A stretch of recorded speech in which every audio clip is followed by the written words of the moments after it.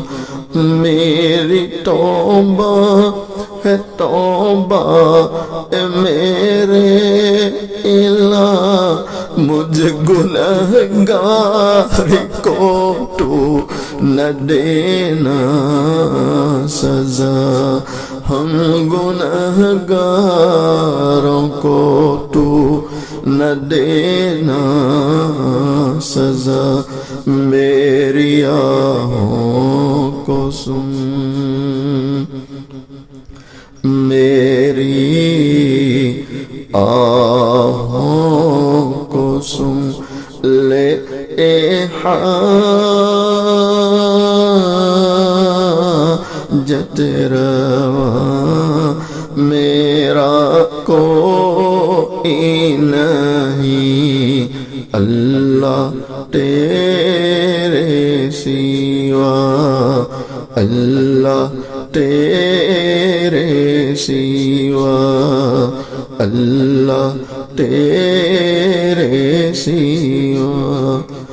میں تو غفار ہوں تو نے خود ہی کہا، نہیں کوئی نہیں ہم خطا کاروں کا، نہیں کوئی نہیں ہم سیاہ کاروں کا، نہیں کوئی نہیں ہم گنہگاروں کا، بخش دوں گا میں، بخش دوں گا میں تجھے، یہ ہے وعدہ تیرا، بخش دے گا تو ہمیں، بخش دے گا تو ہمیں، یہ ہے وعدہ تیرا، میرا کوئی نہیں اللہ تیرے سوا، اللہ تیرے سوا، اللہ تیرے سوا۔ درود شریف۔ بسم اللہ الرحمن الرحیم، سبحان اللہ بحمدہ، سبحان اللہ العظیم، اللهم صل على سيدنا محمد وعلى آل سيدنا محمد وبارك وسلم۔ ربنا ظلمنا أنفسنا وإن لم تغفر لنا وترحمنا لنكونن من الخاسرين، یا ارحم الراحمین، یا ارحم الراحمین، یا ارحم الراحمین۔ آپ بڑے رحم کرنے والے ہیں، کرم کرنے والے ہیں، عفو درگزر کرنے والے ہیں، آپ بڑے معاف کرنے والے ہیں، آپ معاف کرنے کو پسند کیا کرتے ہیں۔ اے اللہ ہم سب کے گناہوں کو معاف فرما، ہم سب کی مغفرت فرما، ہمارے ماں باپ کی مغفرت فرما، اے اللہ پوری امت کی مغفرت فرما۔ اے اللہ کتنا بڑا فضل ہوا، کرم ہوا، احسان ہوا آپ کی طرف سے، ہم کمزور گناہگاروں پر، خطا کاروں پر کہ اللہ آپ نے ہمیں اتنی اونچی نسبت عطا کر دی اور اتنے پیارے مشغلے کے لیے قبول کر لیا۔ اے اللہ سچ ہے مقدر والوں کو یہ نسبتیں ملا کرتی ہے اور مقدر والوں کو یہ مشغلے ملا کرتے ہیں۔ اے اللہ آج دنیا کا اکثر حصہ تیری نافرمانی میں لگا ہے، عریانی میں لگا ہے، فحاشی میں لگا ہے، اور اے اللہ تیری قدرت کے مقابلے پر لگے ہیں۔ یہ مٹھی بھر لوگ ہیں جو تجھے راضی کرنے کی کوشش میں لگے ہیں اور قرآن کے پیچھے لگے ہیں اور قرآن کو اپنے سینوں میں محفوظ کرنے کے لیے قربانیاں دے رہے ہیں اور احادیث مبارکہ کے پیچھے لگے ہوئے ہیں۔ اے اللہ یہ مٹھی بھر لوگ، یہ مٹھی بھر جماعتیں اے اللہ تیرے دین کے خاطر محنت میں لگے ہیں، اور اے اللہ یہ تیرا فضل ہے، تیرا فضل ہے، تیرا فضل ہے کہ آپ نے ہم کمزوروں کو قبول کر لیا، اس کی توفیق دے دیا۔ اے اللہ تجھی سے التجا کرتے ہیں، جس فضل و احسان سے آپ نے توفیق دی ہے اسی فضل و احسان سے اے اللہ ان محنتوں کو قبول فرما لے، اپنی رضا کا ذریعہ بنا لے، اے اللہ اپنی رضا کا ذریعہ بنا لے۔ اے اللہ یہ طلباء کی جماعت ہے اور آپ دیکھ رہے ہیں کیسے کیسے بچے ہیں، طلباء چھوٹے چھوٹے بچے بھی ہیں، بیچارے دور دراز سے آئے ہیں، اپنے ماں باپ کو چھوڑ کر آئے ہیں، اے اللہ قربانیوں کے ساتھ رہتے ہیں۔ اللہ ان بچوں کو قبول فرما لے، ان کی قربانیوں کو قبول فرما لے، ان کے ماں باپ رشتہ داروں کی قربانیوں کو قبول فرما لے۔ اے اللہ ہمارے اساتذہ کرام اور ہمارے اس مدرسہ اس جامعہ کے نظماء ذمہ داران اے اللہ جو فکریں کر رہے ہیں، کوششیں کر رہے ہیں، اے اللہ ان کی فکروں کو قبول فرما، کوششوں کو قبول فرما۔ اے اللہ ہمارے اساتذہ اور نوزماں کی عمروں میں برکت عطا فرما، انہیں عافیت تندرستی عطا فرما۔ اے اللہ یہ جامعہ مفتاح العلوم دن دگنی رات چگنی ترقیات سے مالا مال فرما۔ ان کی کیا کیا ضروریات ہے آپ ہم سے بہتر جانتے ہیں، مالک تمام ضروریات کی غیب سے کفالت فرما، صاحب خیر حضرات کو اس کی طرف متوجہ فرما۔ اے اللہ یہ ہماری دعائیں ہیں، آپ کے ذمہ قبول کرنا ہے۔ ہماری ان تمام دعاؤں کو محض اپنے فضل و کرم سے حضرت نبی کریم صلی اللہ علیہ وسلم کے صدقے طفیل میں، تمام صحابہ، تابعین، تبع تابعین، تمام اولیاء کرام کے صدقے طفیل میں، کلام مجید کے صدقے طفیل میں، اور اے اللہ ان ہاتھ پھیلانے والوں میں آپ دیکھ رہے ہیں کیسے کیسے حضرات نے ہاتھ پھیلائے، تیرے برگزیدہ بندے ہیں، نیک صالح لوگوں کی جماعت ہے اور قرآن اور حدیث کے لیے اللہ اپنی جانیں کھپانے والے لوگ ہیں۔ اے اللہ ان حضرات کے ہاتھ اٹھانے کی برکت سے اور ہمارے اس طلباء کے ہاتھ اٹھانے کی برکت سے اور ان کی آنکھوں سے بہنے والے ان گرم آنسوؤں کی برکت سے ہماری تمام دعاؤں کو قبول فرما۔ ان اللہ وملائکتہ یصلون علی النبی یا ایہا الذین آمنوا صلوا علیہ وسلموا تسلیما۔ اللہم صل علی سیدنا محمد وعلی آل سیدنا محمد وبارک وسلم برحمتک یا ارحم الراحمین۔